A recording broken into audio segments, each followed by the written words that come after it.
With the era of Nokia's influence on Windows Phone coming to a close, we have a release of Microsoft's latest flagships, the Lumia 950 and the Lumia 950 XL, possibly the last flagships this year until the much anticipated Surface Phone. Today on GMR Tech, we're doing an unboxing of the Lumia 950, following up later with a review of the device, but for now, let's jump on right into the unboxing. So as you can see with the latest boxes that Microsoft are using for their Lumia phones, it's much more in keeping with the boxes that they're using for the Surface devices, which would make sense to add a bit of coherence to their packaging, moving away from the Nokia boxes we saw earlier in this video. Personally, I'm more of a fan of these kind of boxes, but as they're probably going to go in the back of your cupboard, I'm not sure it matters that much. Now we're finally past the seal and getting the device. You can see here, we have the phone on one side and the usual box, which would contain the little goodies you may or may not get with the device. Unfortunately, unlike the Lumia 930, we did not receive any free wireless charger or any such things. Some people were lucky enough to get a continuum dock. I was not one of those. As you can see here now on the back of the device, you've got the camera and the Microsoft logo. The camera bezel there, which has been controversial to some, it's growing on me. I'll say that much. Now, under the phone here, we have the usual get started and health and safety things.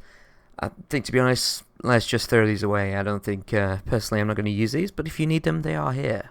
Now, moving on to what is in the rest of the box, if I can manage to raise this here.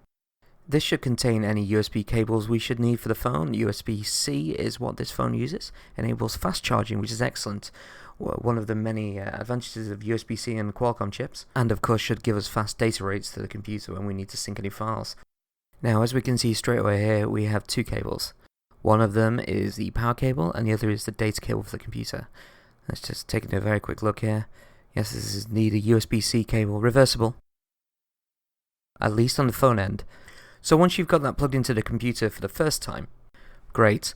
The phone, you won't have to worry about plugging it in the wrong way around. Same with the power cable here, reversible USB-C, to be expected.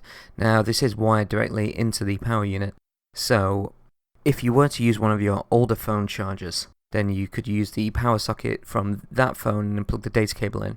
There are no earphones with this device, but depending on how you feel about that, that's not exactly a loss. Most of the earphones you get with these devices are terrible. Now, moving on to unwrapping the device, this is always one of the best parts, unwrapping the fresh film. If I can actually do this here, for some reason, I'm having a little difficulty. I don't know if it's just the pure excitement of having a new device. I'm sure we can all relate. Now, I'm going to need to obviously set this device up now, sync with the Microsoft Cloud, put in my nano SIM, and of course micro SD card, which is going to be the first time I've had a micro SD card in some years. Most of the Microsoft devices that I've had so far have not had a removable back. While that is nice to have a sturdy device, while polycarbonate is also a heavy but nice in the hand feeling material, doesn't really afford for a micro SD card slot. Now, I do plan to do a full review of this device once my workload in my day job calms down. But hopefully, due to having Windows 10 in the Insider preview on my other devices, this should allow me to get the two devices synced up pretty quickly. Then hand off the old phone to my girlfriend so she can enjoy Windows 10 too. I've already prepped her on the 1020 that she's using at the moment with a faulty USB cable socket, which is really unfortunate. I've used that device to record this review, and unfortunately it was very difficult to get the files. I'm going to need to find another device to use for video. But thanks for watching. I hope you found this useful, and see you in the next one.